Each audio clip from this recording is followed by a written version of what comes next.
Hi, I'm Amy. Thank you for tuning in. First, I want to say Happy New Year. I can't believe it's 2024.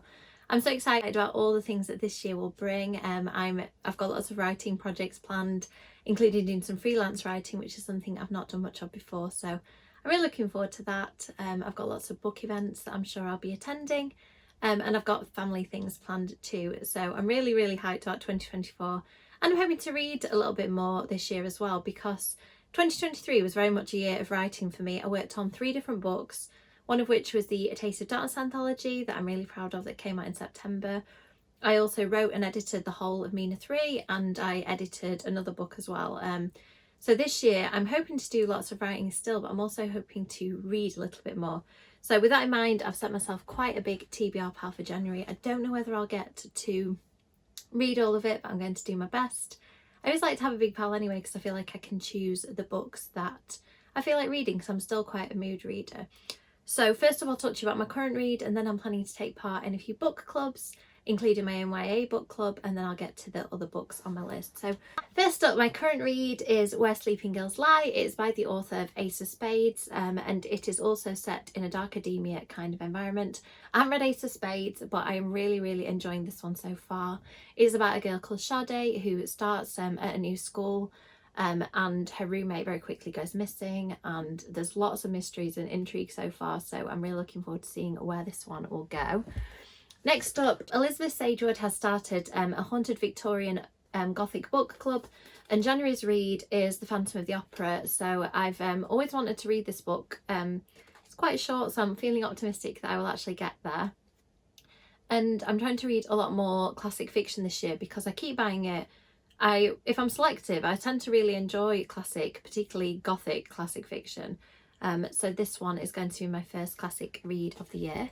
I'm also going to be the guest for Shelley Toy's Point Horror Book Club. I was the guest for the first 2 Forbidden Game books. Shelley asked me because The Forbidden Game was one of my favourite point horror books growing up, and I have to say that rereading book 1 and 2, I still really enjoyed them.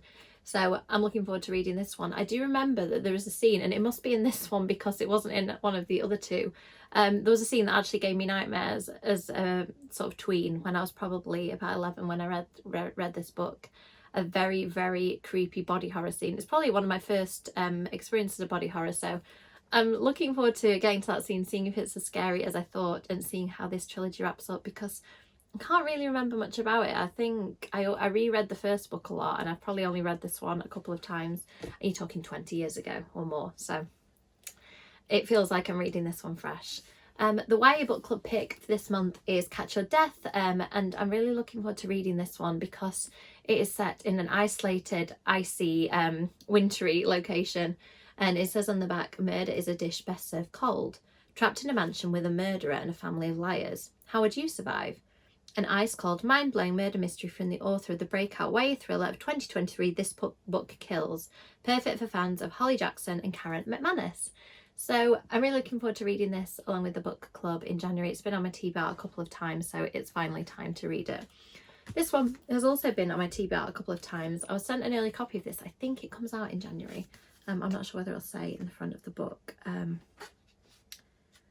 Yeah, so it comes out January 2024. I was sent an early copy by the publicist, so thank you for that, Nina. I haven't read any Melissa Albert books, but I've heard amazing things. This one says on the back, it's House of Hollow meets A Good Girl's Guide to Murder, so I can't really think of a better comment than that. It says it's a creepy and twisting supernatural thriller that will keep you hooked until the very last page. Oh, this actually is a proof copy. I didn't realise. I thought it was a finished copy. It says Feb 2024 on the side, so I still have time to read this before it comes out. Next, I'm going to read another Catriona Award book because I really, really enjoyed Looking Glass Sound. It was my first book by that author that I read last year. I got to meet her at MCM Comic Con and she was lovely, so I feel now like I've got a real connection with her, with the book, so I'm hoping that I'll enjoy this one so much. I love the shiny cover too. I don't know much about this. Let's read the blurb and see. It says, Rob fears for her daughters, for Callie who collects tiny bones and whispers to imaginary friends, for Annie because of what Callie might do to her. Rob sees a darkness in Callie that reminds her of the family she left behind and a life she has tried to forget. Nevertheless, seeing no other way to keep Annie safe, she decides to take Callie back to Sundale, her childhood home deep in the Mojave Desert, and there she will have to make a terrible choice. Callie is afraid of her mother. Rob has begun to look at her strangely, to tell her secrets about her past that both disturb and excite her, and Callie is beginning to wonder if only one of them will leave Sundial alive. Not sure how I feel about that. Anybody who knows me well will know that children are a bit of a trigger point for me in horror books, so we'll see how I get on with this. Depends how old the child is and what the circumstances are. So next up I picked up Bunny. This is a book I've heard loads about and seen all over social media. I don't read a lot of dark academia, and it is something I've been wanting to read more of, and I picked up 2 dark academia books this month, including Where Sleeping Girls Lie, so I'm looking forward to see what this one is like. It says in the back, we call them bunnies because that is what they call each other. Seriously, Bunny. Samantha Heather McCaw is an outsider in her small, highly selective MFA programme at Warren University. In fact, she's utterly repelled by the rest of her fiction writing cohort, a clique of unbearably twee rich girls who call each other Bunny. But then the bunnies issue her with an invitation, and Samantha finds herself inexplicably drawn to their front door, across the threshold and down their rabbit hole. Blending sharp satire with fairy tale horror, Bunny is a spellbinding trip of a novel for one of fiction's most original voices. Well, I like the sound of that. A trip of a novel that will keep me guessing. It sounds like just what I need. This one I saw on TikTok and I picked it up because I'm really into mixed media. And this has quite intriguing mixed media in it because it has drawings by a child. And again, I've said I'm not sure about children fiction yet. I seem to keep picking them up. Am I trying to push myself up to my pressure points this month? I'm not sure. And as far as I remember, the pictures by the child get increasingly sinister as the book goes on. And it's about somebody in a nannying role looking after a 5-year-old. So again, let's see how this goes. There might be a couple of hard reads for me this month. Next up, and I did a panel at Yalk where I interviewed Sangu Mandana and several other amazing authors. And I was a last minute addition to the panel, so I didn't get a chance to read all the books as I usually would. And I started reading this one just to get a flavour of it. And I absolutely loved it. So I thought, right, early on next year, I need to read it. Ever since reading Legends and Lattes, I've been looking for more cosy fantasy, and this one seems like it'll fit the bill beautifully. So I'm going to try and get to that one this month. And another one, I had to really have this one because it's a very chunky book. I'm reassured that there are blank pages later on because it's mixed media. Although it's meant to be, it's a chunky read, it's meant to be a slightly shorter read than it appears, although it does look very long. I tried reading this once and I did really enjoy it, and for whatever reason I just misplaced it, put it down, didn't finish it, so I'm hoping that this will be the month I'll actually get to it.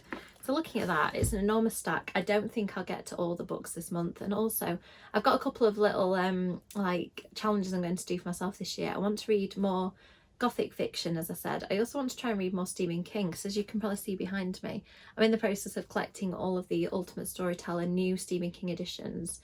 And as I'm buying them, I'm trying to read new copies, because it turns out there's lots of Stephen King books that I haven't read.